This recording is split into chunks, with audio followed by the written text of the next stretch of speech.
అందరికీ నమస్కారం. శ్రీ సీతారామాభ్యాం నమః. శ్రీ వాల్మీకి మహర్షి గారు రచించినటువంటి శ్రీమద్ రామాయణంలో సుందరకాండలో ఈరోజు మనం 61వ సర్గ నుంచి 64వ సర్గ దాకా చెప్పుకుంటున్నాం. ఇక ఆంజనేయ స్వామి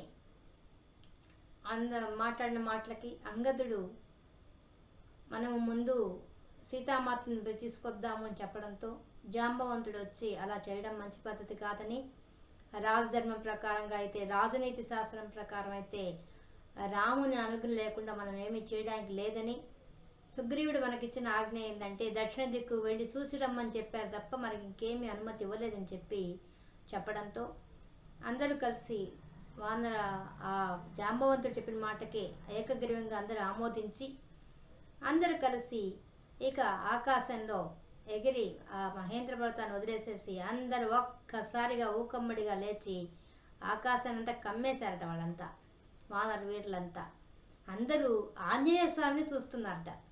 ఎంతో ప్రేమతో ప్రీతిగా చూస్తున్నారట. ఎందుకంటే అంత కార్యాన్ని సాధించి వచ్చాడు, ఇంత ఆనందం మాకు కలిగించాడని చెప్పి వాళ్ళంతా ఆంజనేయ స్వామినే చూస్తూ ఆయన ముందు పోతుంటే ఆకాశంలో వీళ్ళు ఆయన అనుసరించి పోతున్నారట. అలా కొంత దూరం పోగానే మధువనం వచ్చిందట. ఆ మధువనం చూడంగానే అందరూ ఒక్కసారిగా కిందకి దిగేశారు. దిగంగానే ఆ వానరులంతా వచ్చి అంగదుని అడుగుతున్నారు, మేము బాగా అలసిపోయినాము, ఆకలి దప్పులతో ఉన్నాము, ఈ మధువనంలో మధువులు తాగాలనుకుంటున్నాము, అనుమతి ఇవ్వవలసిందని చెప్పి అందరూ అర్థించారట. అర్థించగానే అంగదుడు చాలా సంతోషంగా ఒప్పుకున్నాట. ఇంకా అనుజ్ఞ ఇవ్వడమే ఆలస్యం అంటే అందరూ పోయి పరిగెత్తుకుంటూ పోయారు. ఎక్కడెక్కడ ఒక్కొక్కళ్ళు చెట్లు ఎక్కేవాళ్ళు చెట్లు ఎక్కారు, దూకేవాళ్ళు దూకారు, తాగుతున్నారు. ఆ మధువనంలో ఉన్న మధువులంతా పోయి ఆ తేనె పట్లంతా లాగి ఆ మధువుని తాగుతున్నట్టు వాళ్ళంతా. ఇంకా వాళ్ళ ఆనందానికి అవధులు లేవు. ఎవరిని వాళ్ళని పట్టే రకంగా లేరు. ఒక్కొక్కళ్ళు తోసుకుంటుంటే, ఒకళ్ళేమో నవ్వుతూ ఉంటే, ఆ తాగిన మత్తులో ఏం చేస్తున్నారో, ఏం కేరింతలు కొడుతున్నారో వాళ్ళకే తెలియడం లేదట. ఒకరిని ఒకరు తోసుకోవడం, ఒకరిని ఒకరు పైకి ఎత్తేస్తున్నారట. కొంతమంది చెట్లు ఎక్కేస్తున్నారట. కొంతమంది చెట్లు కొమ్మ పై కొసకుపోయి మళ్ళీ అక్కడి నుంచి దూకుతున్నారట. కొంతమంది చెట్లు ఎక్కుతున్నారట. ఇక ఇష్ట ప్రకారంగా వాళ్ళు చేస్తూ పైన ఒకరి మీద ఒకరు పడుతూ, ఒకరిని చూసి పెద్దగా నవ్వుతూ, కొంతమంది ఏడుస్తూ, ఆ తాగిన మత్తులో కొంతమంది కింద ఆకులు పరుచుకొని నిద్రపోతున్నారట. ఆ విధంగా వీర విహారం చేస్తున్నారట. ఈ సందడికి అంతా కూడా అక్కడ దధిముఖుడు అనే ఆయన్ని కాపలాగా పెట్టాడట సుగ్రీవుడి మేనమామ ఆయన. వెంటనే ఆయన పరివార జనం అంతా వచ్చేసారు. అక్కడ నుండి పరిపాలన చూసుకునే వాళ్ళంతా, ఆ వనాన్ని సంరక్షించే వాళ్ళంతా వచ్చేసారు. ఆ భటులంతా వచ్చేసి ఆ వానరులంతా వచ్చి ఈ వానరులందరినీ నివారించడం కోసం వచ్చేసరికి వాళ్ళ మీద కూడా తిరుగుబాటు చేసేసి వాళ్ళని భయభ్రాంతులు చేసే రకంగా దధిముఖుని చుట్టూ చేరి భయభ్రాంతులు చేశారట ఈ వానరులంతా. వచ్చిన ఆ పాలకులందరినీ కూడా హింసించారట. బాగా ఆకాశానికి విసిరేశారట పైన.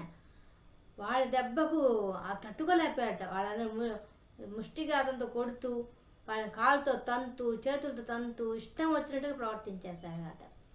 అంటే వాళ్ళు ఏం చేస్తున్నారనే స్పృహ కూడా లేకుండా చేసేస్తున్నారు. ఇక ఈ విషయాన్ని వాళ్ళు పరిగెత్తుకుంటూ పోయేసి దధిముఖుడికి చెప్పారు. ఈ విధంగా వచ్చి హింసిస్తున్నారని చెప్పేసి, పదండి మనం కూడా ఎదురిద్దామని చెప్పేసి వాళ్ళందరూ పెద్ద చెట్లు కోసుకొని ఆ చెట్లు పెకలించుకొని పోయినారట. దధిముఖుడు వాళ్ళంతా కూడా, ఆ వానర సైన్యం అంతా కూడా పోయేసరికి వాళ్ళందరినీ కూడా లెక్క చేయకుండా ఆ దధిముఖుడిని కూడా బాగా కొట్టి, కాలుతో కొట్టి, చేతులతో కొట్టి కుమ్మి బారేశారట. ఆయన ఒళ్ళంతా రక్తసిక్తం అయిపోయిందట. అట్లా హింసించేశారట. ఒక్క దెబ్బకు ఆ దధిముఖుడికంతా ఒళ్ళు హూనం అయిపోయిందట. హూనం అయిపోయేసరికి ఇక లాభం లేదు, ఇక్కడ ఉండి వీళ్ళని ఎంత వారించినా వీళ్ళు నివారించలేకపోతున్నాము, దీనికి అంతటికీ అనుగ్రహం ఇవ్వాల్సిన వాడు సుగ్రీవుడు కదా, వీళ్ళ ఆట కట్టించాలంటే ఒకటే దారి ఆ సుగ్రీవుడికి చెప్పడం అని చెప్పేసి వెంటనే ఆకాశ మార్గంలో ఆ దధిముఖుడు ఆయన పరివారం కలిసేసి ఆకాశ మార్గంలో పయనించేసి నేరుగా ఆ సుగ్రీవుడు రామలక్ష్మణులతో కూడి ఉన్న ప్రాంతానికి వెళ్ళిపోయారట. వెళ్ళిపోయేసేసి అక్కడికి పోయేసరికి పోయి నేరుగా దదిముఖుడు పోయి ఆ సుగ్రీవుడి యొక్క కాళ్ళు గట్టిగా పట్టుకున్నాడట. ఏమైందా ఒక్కసారి దదిముఖుని చూడంగానే ఏమైందో అర్థం కాలేదు సుగ్రీవుడికి.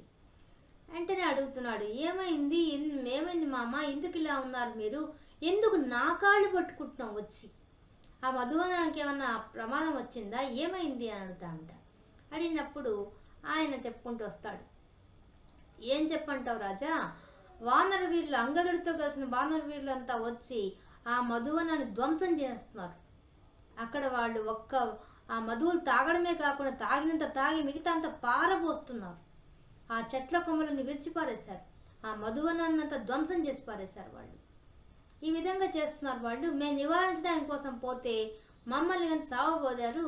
చూడు నా శరీరం అంతా రక్తసిక్తం అయిపోయింది, నా చుట్టూ ఉన్న పరివారాన్ని కూడా చూడు ఎన్ని దెబ్బలు తగిలాయో, పైన ఆకాశాన్ని కూడా విసిరేశారు వాళ్ళు. ఆ విధంగా ప్రవర్తిస్తున్నారు వాళ్ళు. ఈ విషయాన్ని మీకు విన్నవించుకుందామని నేను వచ్చానని చెప్పి చెప్తాడు. అది వినగానే లక్ష్మణుడు చూసి సుగ్రీవుని అడుగుతాడు, ఎందుకు ఈ వానరుడు ఈ విధంగా దుఃఖిస్తూ నీ కాళ్ళు ఎందుకు పట్టుకుంటున్నాడు, ఏమైంది విషయం అంట. ఓ లక్ష్మణ, ఏమని చెప్పమంటావు, మనం దక్షిణ దిక్కుకు పంపించినటువంటి వానర వీరులైనటువంటి అంగదుడు, జాంబవంతుడు, హనుమంతుడు మొదలైన వాడంతా కూడా వాడు తిరిగి వస్తూ ఈ మధువనంలో చేరి, మధువనం ఉంది మాకు, అది బ్రహ్మవరప్రసాదం వల్ల వృక్షరసుడికి వచ్చింది, ఆ వృక్షరసుడి ద్వారా మాకు వచ్చి సంక్రమించింది, మా వాలి సంరక్షణలో కూడా కొంతకాలం ఉంది, ఇప్పుడు నా సంరక్షణలోకి వచ్చింది అది, దాని సంరక్షణ బాధ్యతను మా మానవమైనటువంటి దదిముఖుడికి అప్పగించాను. ఇప్పుడు ఆ మధువనాన్ని అంతా ధ్వంసం చేసేసారట వాళ్ళు వచ్చి.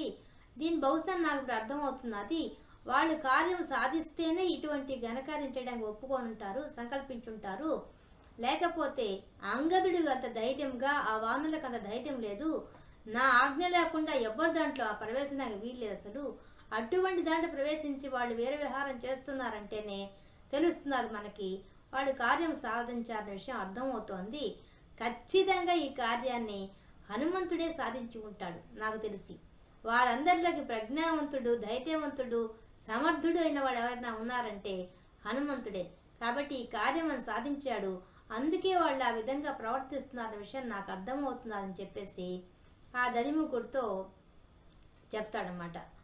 ఓ దదిముఖ, నువ్వు ఇంకా వెళ్ళి వాళ్ళు ధ్వంసం చేసినాక నాకేం కోపగించడం లేదు, ఇప్పుడు కోపగించాల్సిన సమయం కూడా కాదు, ఇది ఆనందించవలసిన సమయం. ఎందువల్ల అంటే మాకు సీతామాత యొక్క జాడ తెలుసుకొని వచ్చారు వాళ్ళు, లేనిది వాళ్ళు ప్రవేశించరు. ఇటువంటి శుభార్త నువ్వు తీసుకొచ్చావు, అందుకు నీవు సంతోషిస్తున్నాం మేము. నీవు వెళ్ళి వాళ్ళని వెంటనే ఇక్కడికి పంపించు, మేము కూడా విషయం తెలుసుకుంటాం, వెంటనే పంపించు, ఈ ఒక్క పని చేయని చెప్తాడు. ఇక యథేచ్ఛగా నువ్వు వన సంరక్షణ చూసుకో, ఆ వనం పాడిన దానికి నేనేమి నిన్ను దండించడం లేదు, పాడిందా మేము బాధపడడం లేదు, ఎందువల్లంటే మాకు ఇప్పుడు శుభవార్త తెలియబోతోంది అందువల్ల అని వెళ్ళామని చెప్తాడు. అప్పుడు దదిముఖుడు తిరిగి వెళ్ళి ఆ అంగదుడి దగ్గరికి వెళ్తాడు. నేరుగా వెళ్ళి, యువరాజా, మీకు మీకు మీకు యథేచ్ఛగా ఈ వనంలో విహరించే అధికారం ఉంది, మీరు యథేచ్ఛగా మీరు విహరించండి, అనుభవించండి, ఇక్కడ ఉండి మధువులంతా తాగండి, అన్ని అనుభవించండి, నేను మీకు అడ్డగించి వచ్చాను, ఇది కేవలం సుగ్రీవ ఆజ్ఞ ప్రకారంగా చేసింది తప్ప ఇంకా వేరే విధంగా నేనేం చేయలేదు. కానీ ఇప్పుడు మీరు వచ్చిన వార్తను మేము సుగ్రీవుని చెప్పాను, సుగ్రీవుడు చాలా సంతోషించాడు, మిమ్మల్ని వెంటనే బయలుదేరి రమ్మని చెప్పి ఆజ్ఞ మీకు చెప్పమన్నారు, ఈ విషయం చెప్పడానికి కోసంగా మీ దగ్గరికి వచ్చానని చెప్పి దదిముఖుడు చెప్పగానే అప్పుడు అంగదుడు అక్కడ ఉండే వానర వీరులు యోధులారా విన్నారా, ఈ దదిముఖుడు చెప్తున్న విషయం విన్నారా మీరంతాను, మనల్ని వెంటనే సుగ్రీవుడు చూడదలుచుకున్నాడు, రాజుగారు చూడదలుచుకున్నారు, మనం వెంటనే వెళ్ళాలి ఇక్కడి నుంచి, మీరేమంటారు, మీరందరూ మీ బట్టలకి తీర్చుకున్నారా? అప్పటికి వాడు మత్తు వదిలిపోయింది దదిముఖుడు వచ్చేసరికి, ఇంకా వాడు మామూలు రూపం వచ్చేసారు వాళ్ళు, ఆ తాగిన మైకం అంతా వదిలింది వాళ్ళకి. అందుకని అంగదుడు అడుగుతున్నాడు, ఇంకా మీకు తృప్తి తీరలే ఇంకా వాళ్ళకి, కానీ తృప్తి పడ్డారా, మనం తిరిగి వెళ్తారా, మీరు ఏ విషయం చెప్తే, మీ నిర్ణయం చెప్తే దాని ప్రకారం నేను నడుచుకుంటాను అంటానమాట. అనగానే అప్పుడుండే ఆ వానరు వీళ్ళంతా కూడా, యువరాజా అంగదా, నువ్వు యువరాజువి, నీకు అన్ని సర్వాధికారాలు ఉన్నాయి, నువ్వు చెప్పినట్టు మేము నడుచుకోవాలి కానీ మేం చెప్పినట్టు నువ్వు నడుచుకోవడం కాదు, ఇందులో నీ యొక్క వినయం తెలుస్తున్నది, మీరు ఇలా చెప్తే ఆజ్ఞిస్తే అలాగే మేము చేస్తాము అంటారన్నమాట. అప్పుడు అంగదుడు అందరం ఇంకా బయలుదేరదాం, ఇంకా ఆలస్యం చేయడానికి వీల్లేదు, మనం వెంటనే బయలుదేరాలి అనగానే అందరూ ఒక్కసారిగా ఆకాశంలోకి పైకి ఎగిరేశారు. ముందు అంగగట్టు పోతుంటే వెనుక అందరూ అనుసరించి వెళ్ళారు. అందరూ ఆకాశంలో వచ్చిన పెద్ద పెద్ద సింహనాదాలు చేసుకుంటూ కిలకిలా రావాలు చేసుకుంటూ బయలుదేరారు. ఈ శబ్దం దూరం నుంచి వినపడగానే సుగ్రీవుడు వెంటనే రాముడు శ్రీరామచంద్రమూర్తితో లక్ష్మణుడితో అంటున్నాడు, అదిగో శ్రీరామ, వింటున్నావా ఆ శబ్దము? అంగదుడు వాళ్ళంతా అంత ఉత్సాహంగా కేకలు పెడుతున్నారంటే ఖచ్చితంగా వాడు సీతామాతను చూశారు, కార్యం సాధించారు, ఇందులో సందేహమే లేదు. అందుకనే అంత గొప్పగా సింహనాదం చేసుకుంటూ వస్తున్నారు. కాబట్టి మనం సంతోషించవలసిన సమయం వచ్చేసింది. కానీ ఇందులో మాత్రం నాకు సందేహం లేదు, హనుమంతుడే ఈ కార్యం సాధించి ఉంటాడు.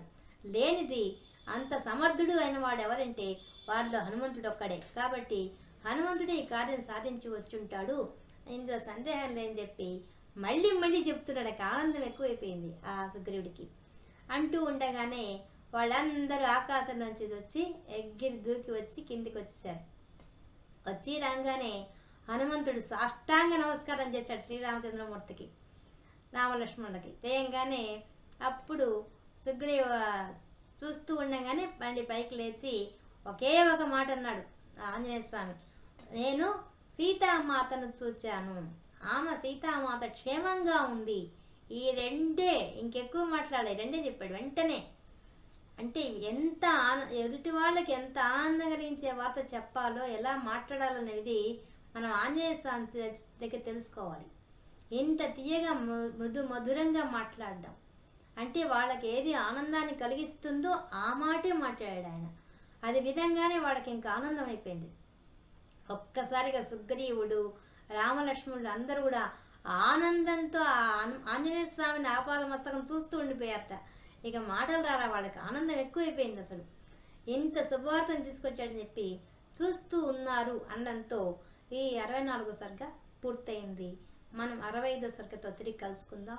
అంతవరకు సెలవు. రామార్పణం.